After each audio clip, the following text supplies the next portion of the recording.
¿Qué tal? Buenas noches, bienvenidos una vez más a Entredichos, que hoy tiene por invitado a un politólogo y latinoamericanista. Se trata de un hombre que fue jefe de la oficina de la Presidencia de la República durante el sexenio de Enrique Peña Nieto, fue también secretario de Educación Pública y de hecho fue jefe de la campaña de José Antonio Meade en el 2018. Un hombre que además el año pasado aspiró a una diputación por el PRI en la elección del 2024. Se trata de Aurelio Nuño, a quien le doy la más cordial bienvenida. Encantado, René, de estar aquí con todo tu auditorio. Gracias. Hoy pues me voy directo y al grano. A principios de octubre estuviste de invitado distinguido en un acto de Movimiento Ciudadano. ¿Supone ello que estás pensando en migrar a Movimiento Ciudadano? Mira, todavía no estoy ahí. ¿Todavía no estás ahí? No, todavía no estoy ahí. Yo, el momento en el que me encuentro políticamente, es en el que he encontrado que desafortunadamente en el PRI, después de la elección del 2024, en el momento en que Alejandro Moreno decide reelegirse, Sí. rompiendo todas las reglas que existían en el PRI, en el PRM, en el PNR, que se creó en 1929 y que hizo uno de sus principios la no reelección. Y la no reelección desde entonces permitió, por ejemplo, a diferencia de lo que pasó en el resto de América Latina, de que en un sistema político que tenía fuertes tendencias hacia el caudillismo, esa regla de la no reelección al interior del partido y que después, dijéramos, permeó y llegó a la Constitución, lograra frenar o evitara que México tuviera grandes caudillos como si los tuvo, por ejemplo, no sé, Argentina con Perón. Sí. Y esa era una regla central que teníamos en el PRI, que tenía el Partido Revolucionario Institucional, no a la reelección. Y más después, cuando tuvimos desafortunadamente el peor desempeño electoral que hemos tenido en nuestra historia. Desde 1929 hasta 2024, la elección del 2024 ha sido la peor que ha tenido el PRI. Únicamente obtuvimos el 10% de la votación. Y entonces, a pesar de ese resultado, Alejandro Moreno impuso de manera ilegal, yo fui parte del grupo que lo denunció en los tribunales electorales, de manera ilegal, impuso su reelección.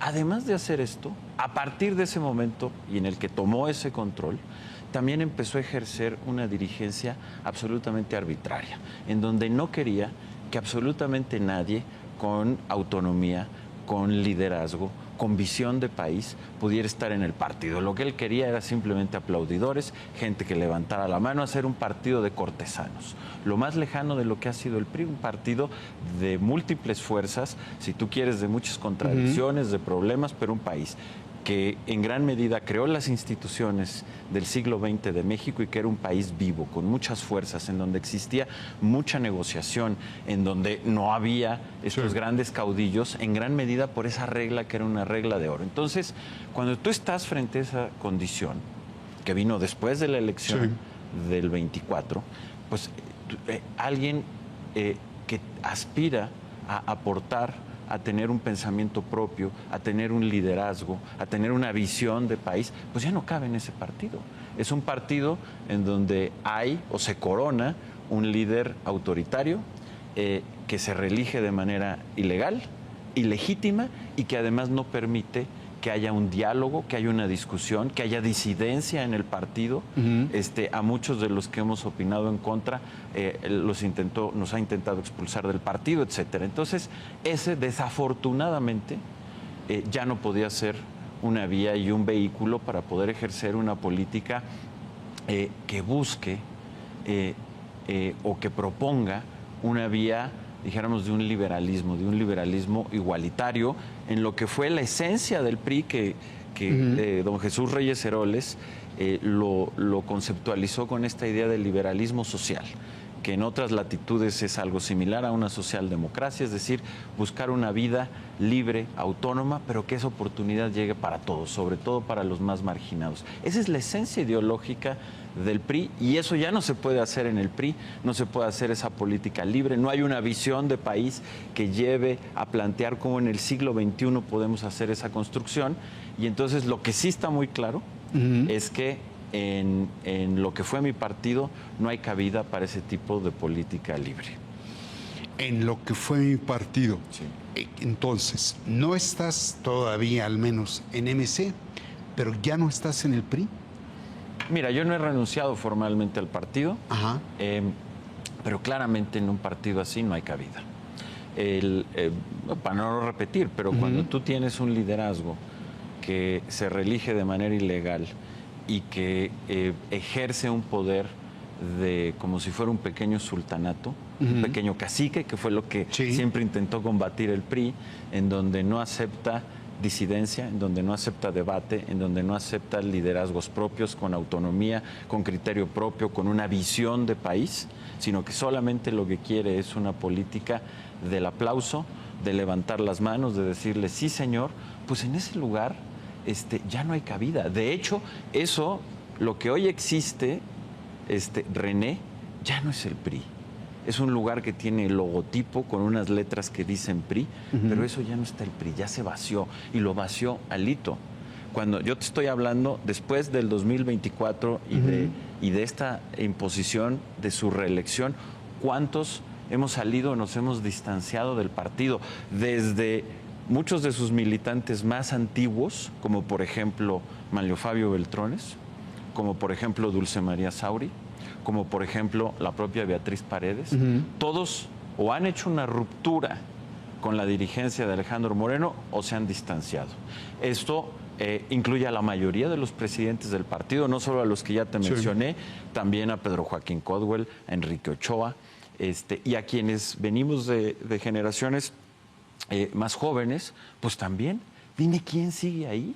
Entonces, para contestar tu pregunta, pues ahí ya no hay, siendo realistas, ahí ya no hay opción. No has renunciado, pero ya no estás. Correcto.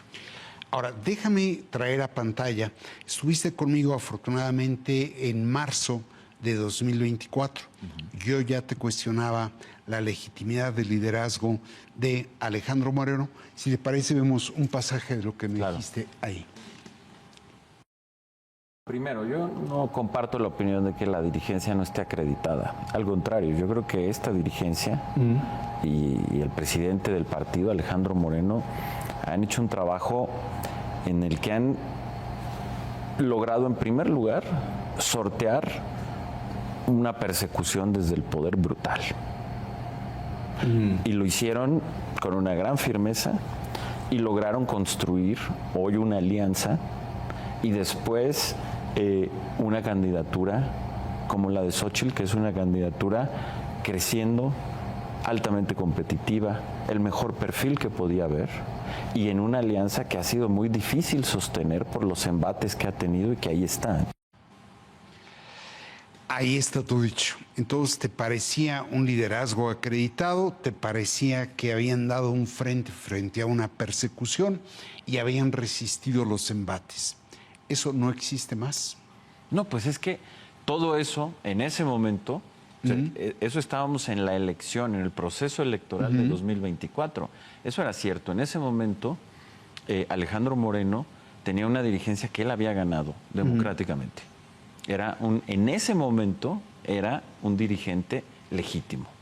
Era un dirigente y en ese momento una dirección todavía un poco más plural, que efectivamente había enfrentado una persecución o abusos desde el gobierno de López Obrador. Y también es cierto que en ese contexto, en la alianza que se hizo con el PAN, se encontró a la candidata más competitiva en ese momento. Punto. Todo eso es cierto. ¿Qué pasó después del 2024? Que todo eso se quebró, René. Se quebró porque Alito decidió de manera ilegal reelegirse. Cuando yo decía esto, también era candidato al Senado Manlio Fabio Beltrones. En ese momento se mantenían dentro del partido Dulce María Sauri, Beatriz Paredes, Enrique Ochoa, Pedro Joaquín Coswell, etcétera, etcétera, etcétera, etcétera. La ruptura viene cuando Alito decide de manera ilegal, reitero, reelegirse. En ese momento su legitimidad acaba, porque estaba cometiendo un acto, en primer lugar, ilegal, y en segundo lugar, que no hacía sentido. Había que reconocer que en la elección al PRI no le fue bien. 10% de la votación, René, el peor resultado desde 1929, o sea, prácticamente en un siglo es el peor resultado de un partido. ¿Qué pasa? En cualquier otro partido, o en cualquier otra latitud al menos, cuando tú tienes una derrota electoral, renuncias. Sí. Renuncias y permites que haya una renovación de tu dirigencia. ¿Qué es lo que hace aquí Alito? No solamente no renuncia, sino que impone su reelección de manera ilegal. Bueno, casi a ver, eterna, pues por supuesto que todo lo que se dice ahí se resquebraja, se cae en el momento en que sucede eso, y por eso, a partir del momento de su reelección, que cuando la confirma, de inmediato yo publiqué un artículo en La Jornada, sí, criticando su decisión, di diversas entrevistas en medios de comunicación, pues porque eso cambió todo. A partir de ese momento, la posibilidad de hacer una política libre, republicana, autónoma, con debate dentro del PRI, se acabó. Fue un proceso, como suele suceder, sí, y ahora pues tienes ahí a un pequeño pasha, un pequeño sátrapa dominando al partido. Ya no hay espacios. Eso cambió y dio ese giro a partir del 2024. Querer seguir en el partido bajo esas condiciones, pues es una locura. Y a partir de ese momento es cuando pierde la legitimidad que sí había tenido antes Alejandro Moreno, ¿no? Ese artículo sacó de sus casillas a Alejandro Moreno. Llegó a decir que ni siquiera tenía registro como militante del partido, llegó a calificarte como un político de Polanco, vamos, en el lenguaje que habitualmente él utiliza. ¿Qué le dices hoy? Bueno, mira, primero que es una muestra más de ese autoritarismo y es una muestra más escenificada por él mismo de por qué no es posible estar en el PRI. Y de por qué no solo yo, sino por qué tantos militantes tan destacados de tantos años han roto con él. Esa es la mejor muestra. A una crítica responde con un insulto. Sí. Decía Aristóteles, cuando se acaban los argumentos empiezan los insultos. Pues eso es lo que pasa. No tiene argumentos para nada. Y su manera de hacer política es una manera despótica en la cual insulta, en la cual pierde la cabeza, tiene la mecha muy corta además para estar en cómo se tiene que uno comportar en política, pues es, dijéramos, su respuesta a mi artículo crítico publicado en un diario nacional, en La Jornada, pues muestra eso, muestra que no tiene templanza, que no tiene apertura, que no le gusta la pluralidad, que no acepta la crítica, que solamente quiere mandar de una manera autoritaria, que responde con insultos y con mentiras, ¿no? Por consecuencia, adiós al PRI. Correcto. Ahora, ¿qué fue de ti de las elecciones del año pasado a la fecha? Mira, yo he seguido participando en la vida pública, centralmente en medios de comunicación, así como tú, que te agradezco mucho que siempre me invites, me prestes voz. Afortunadamente, en muchos medios de comunicación puedo expresar mis puntos de vista referentes al gobierno o a la vida política del país, siempre con una visión muy crítica. Soy muy crítico de lo que han hecho los gobiernos de Morena en todos los ámbitos, pero de manera muy particular y puntual en el ámbito educativo. He estado recorriendo distintas partes del país, he estado recorriendo universidades, hablando sobre lo que yo creo que debe ser el futuro del país, cómo se debe de reestructurar una visión liberal del país, el rol que tiene la educación para ello. He estado también en diversos, en esos recorridos, además de estar en universidades, he estado con grupos empresariales, con grupos de la sociedad civil, y en eso he estado caminando. Estoy preparando una serie de libros, uno que será sobre política y educación y otro más sobre cómo construir una visión de la libertad y del liberalismo en el siglo XXI. Y además tengo actividades privadas. Desde hace 5 años cofundé una empresa de educación y tecnología, que me ha sido fascinante poder estar en el mundo emprendedor, y es además de donde proviene mi sustento y el de mi familia. Entonces, pues he estado en ese aspecto muy dinámico con actividades políticas, digamos, académicas, intelectuales y empresariales. Te he visto de comentarista político y de hecho en aquella ocasión tú me anticipabas que con motivo del retiro que habías tenido de 5 años después del triunfo de Andrés Manuel López Obrador, te fuiste a estudiar, estuviste de invitado en Harvard y que ibas a publicar un libro a finales del año pasado, principios de este. ¿Ese es del libro del que me hablas? Ese sí, estuve, como bien recuerdas, al término del gobierno del presidente Enrique Peña Nieto, la Universidad de Harvard, la Escuela de Educación, me invitó a hacer una estancia académica. Originalmente iba por 1 año, pero nos entendimos muy bien y acabamos estando 4 años. Ahí hice una investigación, particularmente de temas de educación y política, sobre México y sobre otros países, y ese es efectivamente uno de los libros que está prácticamente ya terminado y se publicará el próximo año. Y después vendrá el otro que te decía. Ah, muy bien, muy bien. Si te parece, vamos a seguir conversando, pero vamos a un corte y regresamos.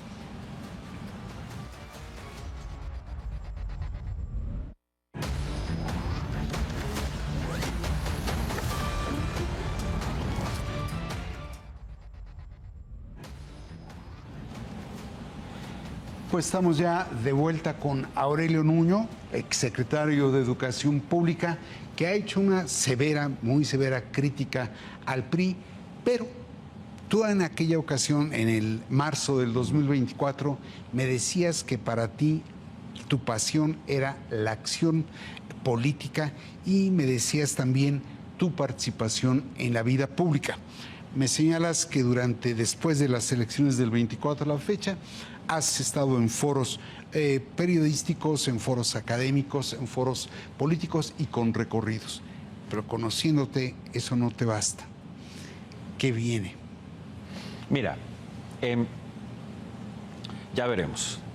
Déjame decirte, algo que yo tengo muy claro, como te lo decía desde la entrevista pasada, es que mi pasión está en la vida pública y en la política. Sí. Y que además creo que es un deber. Yo tengo hijos chiquitos, tengo una hija de 6 años, un hijo de 4 y una bebé de 2 años. Hay mucho camino por recorrer y hay mucho que hacer para construir y reconstruir la república hoy bastante dañada que tenemos.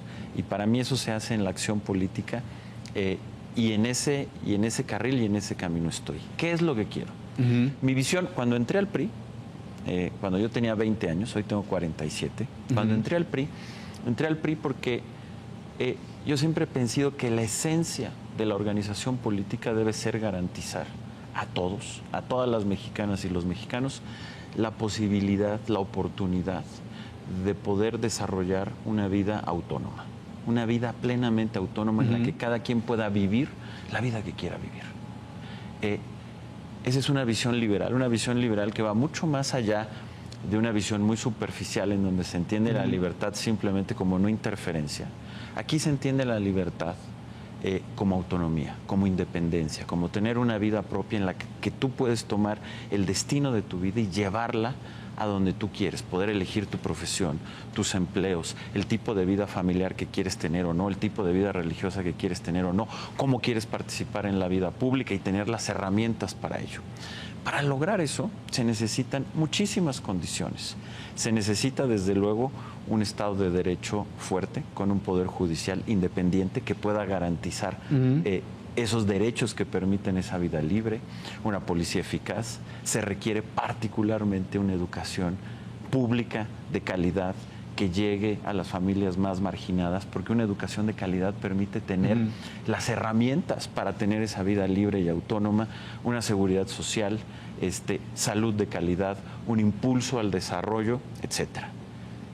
pero se requiere también esos espacios de libertad, tanto en la vida personal, política y económica. Entonces se requiere de un balance, en mi visión, entre el Estado y la vida privada y el mercado. Se necesita, sin lugar a dudas, un Estado fuerte que tenga la capacidad de ejercer y de ofrecer ese Estado de Derecho, esa seguridad, ese sistema de educación pública o de calidad que pueda llegar a cada rincón, un sistema de salud, de seguridad social que impulse la infraestructura y el desarrollo. Eso requiere de un Estado muy fuerte, mucho más fuerte de lo que históricamente ha tenido México. Pero al mismo tiempo, ese Estado tiene que estar limitado. Y por eso un poder judicial independiente es tan importante.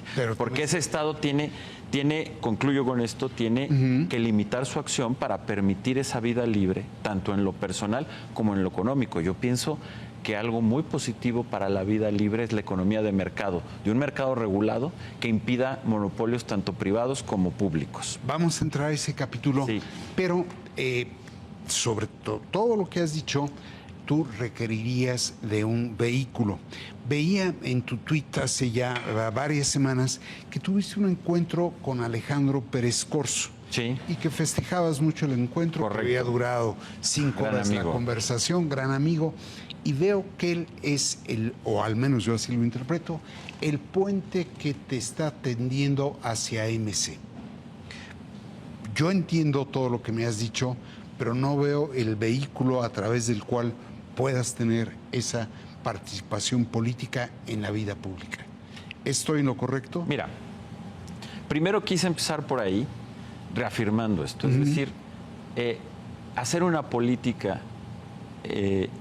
libre, republicana, para construir o contribuir a construir ese equilibrio entre Estado, mercado y vida privada, sigue siendo mi objetivo.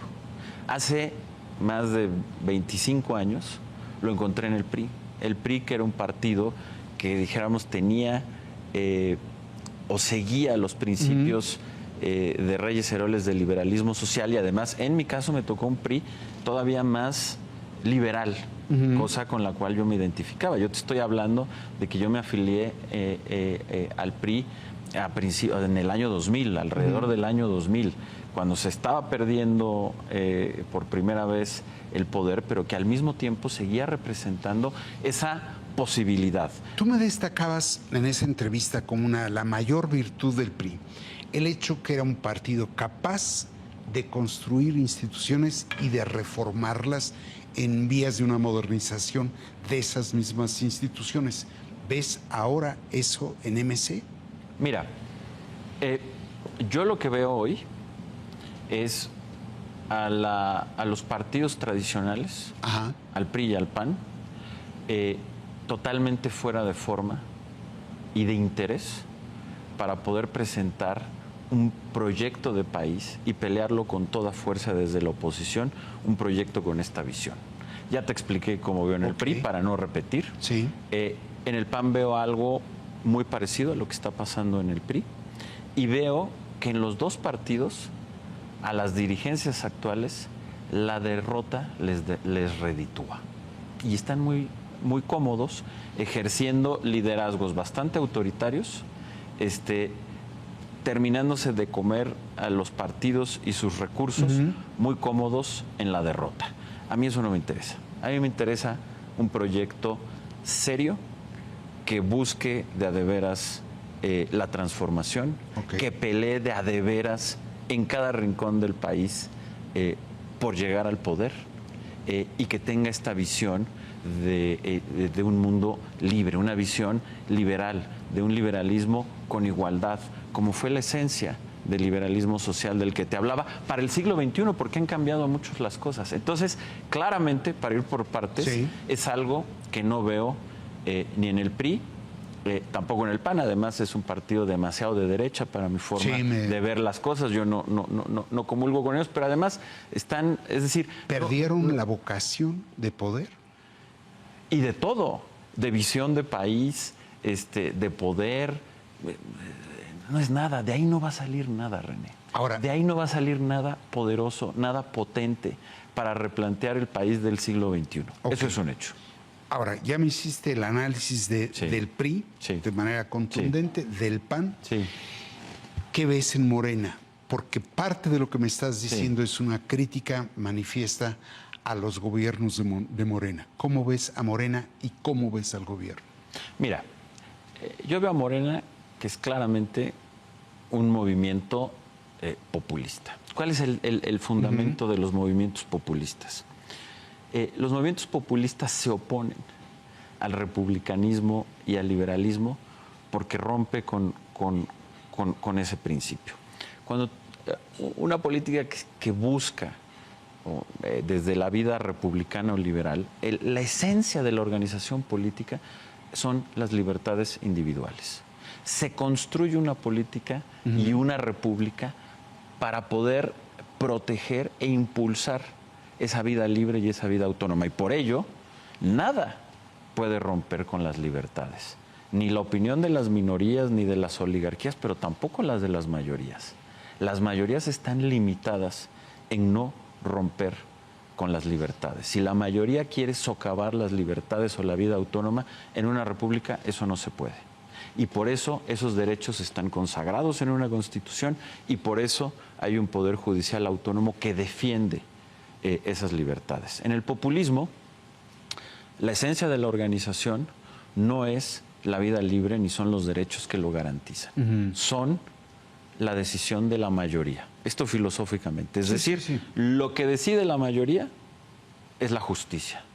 No importa si esa mayoría decide ir en contra de los derechos. Si la mayoría lo decide, eso es bueno, eso es la justicia y eso es lo que tenemos que hacer. Esa es la invocación permanente a las mayorías que hace el populismo. Encima es tramposo porque históricamente, no solo en México, en todos lados, el movimiento y el líder del movimiento personifican a esa mayoría y la terminan interpretando y entonces acaba siendo la imposición de un pequeño grupo o de líder. Y entonces terminas en una política que se asemeja o que está en los linderos del autoritarismo. Por eso los populismos, no solo en el caso de Morena, sino históricamente, y hoy lo vemos en Estados Unidos, lo vemos en Europa, no les gustan los límites, no les gusta un poder judicial autónomo, porque es teóricamente la mayoría la que debe demandar, es decir, la voluntad del líder que personifica esa mayoría. No les gusta el Estado de Derecho, no les gustan los equilibrios, incluso por eso se pelean con la ciencia, porque la ciencia les pone límites. Y yo veo a Morena en una tradición muy mexicana de ese populismo. Y desde una visión liberal, pues eso no me gusta. A mí no me gusta que hayan tomado control del Poder Judicial, a mí no me gusta que vayan en ese sentido hacia una reforma electoral, a mí no me gusta que hayan destruido la posibilidad de una educación de calidad al haber destruido la reforma educativa que hicimos. El fundamento de una vida libre y una vida autónoma está en una educación de calidad, tampoco la destrucción que han hecho en el sistema de salud. Es decir, lo que yo veo es un movimiento que avanza y que va destruyendo todos los espacios que permiten los elementos para ejercer esa vida autónoma. Ahora, perdón. No, adelante. Me dices tú, Morena, tiene ingredientes populistas, ingredientes autoritarios, un propósito de destruir instituciones. Correcto. De acabar con la división y el equilibrio entre los poderes, pero me hablas de liderazgo. Sí. Desde tu punto de vista, ¿quién tiene el liderazgo de ese movimiento? Pues no lo sé. Yo creo que hay... No lo sabes. Yo creo que hay señales mixtas. Yo creo que la presidenta ejerce su presidencia, pero en gran medida, y esto no me meto a los chismes de que si el expresidente López Obrador dice o no, pero la veo pues dentro del esquema de ese movimiento. Y es un movimiento que a ella misma le impone, tal vez eso le guste, no lo sé, pero claramente le impone muchas líneas de acción. Por ejemplo, ella es científica. Sin embargo, hoy tenemos la política científica y educativa de mayor retroceso que hemos tenido en muchísimas décadas, René. Por ejemplo, caída en el presupuesto. En 2018, el presupuesto, cuando acabó el gobierno del presidente Peña, el presupuesto federal en educación, la inversión federal en educación era 3.5% del PIB. Hoy es 3%. Respecto al PIB estamos más abajo incluso que en la década de los 80.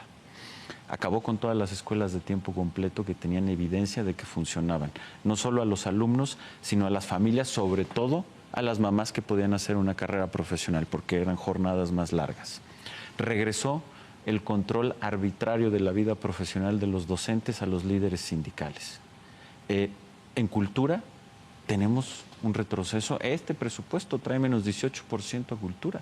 En ciencia y tecnología, que siempre ha sido insuficiente, pero el presupuesto en 2018 era de más de 0.5 del Producto Interno Bruto. Hoy está abajo del 0.3 del Producto Interno Bruto. Con la política, con la presidenta científica, tenemos el peor trato a la ciencia, a la educación y a la cultura. Me puedo seguir, el presupuesto de las universidades públicas está en términos reales 30% abajo.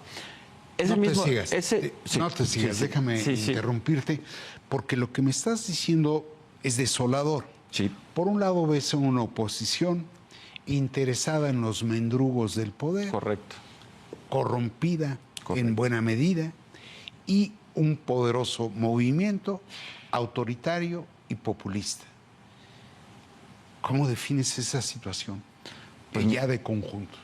Pues mira, una situación muy grave para el país, muy grave, y por eso hay que trabajar. ¿Grave por qué? Bueno, grave porque estamos perdiendo cimientos y la posibilidad de construir una verdadera república que pueda ofrecerle a todas las mexicanas y los mexicanos esa vida autónoma y esa vida libre. Eso no lo vas a poder construir con un movimiento que, por un lado, destruye límites e instituciones, y por otro lado, al hacerlo está destruyendo también las posibilidades de una vida económica próspera y autónoma. Parte del resultado de lo que estamos viendo y de esa destrucción institucional, hoy ya lo estamos padeciendo en lo económico. Llevamos 7 años creciendo por debajo del 1% y la economía crece menos que la población. Tú no puedes plantear una posibilidad de una vida libre con una economía con tan poca potencia. Ahora, visto lo que estás tú diciendo, ¿qué es lo que ves venir? ¿Un partido hegemónico? Es decir, si no hay oposición, correcto. Para una de las grandes ventajas del gobierno y de Morena es justamente la oposición nula. Correcto. ¿Qué es lo que ves venir? ¿Un partido hegemónico? Pues si los dejamos, sí. Por eso hay que estar en la vida pública y hay que buscar hacerlo desde donde genuinamente se pueda hacer. Pues desafortunadamente como... ¿Desde dónde se puede hacer? Mira, yo creo que hoy una opción, una posibilidad, quienes han sido más congruentes y hoy ofrecen una posibilidad, porque han hecho un trabajo, digamos, de mucha mayor congruencia y apertura, efectivamente, es MC. Movimiento Ciudadano. Sí, claro. Es un partido que, a diferencia de lo que ha pasado en el PRI y en el PAN, es un partido que tiene más apertura, es un partido que tiene más debate, es un partido que no nada más está criticando, sino que está haciendo un esfuerzo por proponer, por mostrar cómo puede ser un partido distinto. Falta, sí, falta mucho, pero están haciendo ese esfuerzo. Están buscando conectar y ofrecer soluciones concretas a grupos totalmente olvidados, empezando por los jóvenes. Tienen una agenda social concreta que tú no ves ni en el PAN ni en el PRI. El tema de las 40 horas, buscar que las condiciones de trabajo sean mucho mejores y que contribuyan a esa vida autónoma. Tú no puedes tener vida autónoma si trabajas todo el día y no tienes espacios para poder hacer libremente otras de tus actividades. ¿Hay condiciones para llevar a cabo eso? Mira, yo creo que hay condiciones.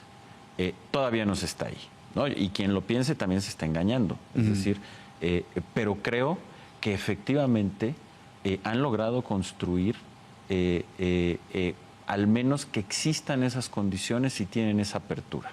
Me parece que el liderazgo que tiene hoy MC con Jorge Álvarez Maínez, con gente como Salomón Chertorivsky, es gente que tiene esa visión y que ha procurado ir generando ese espacio. Y muchos otros, ¿no? No quiero dejar de mencionar.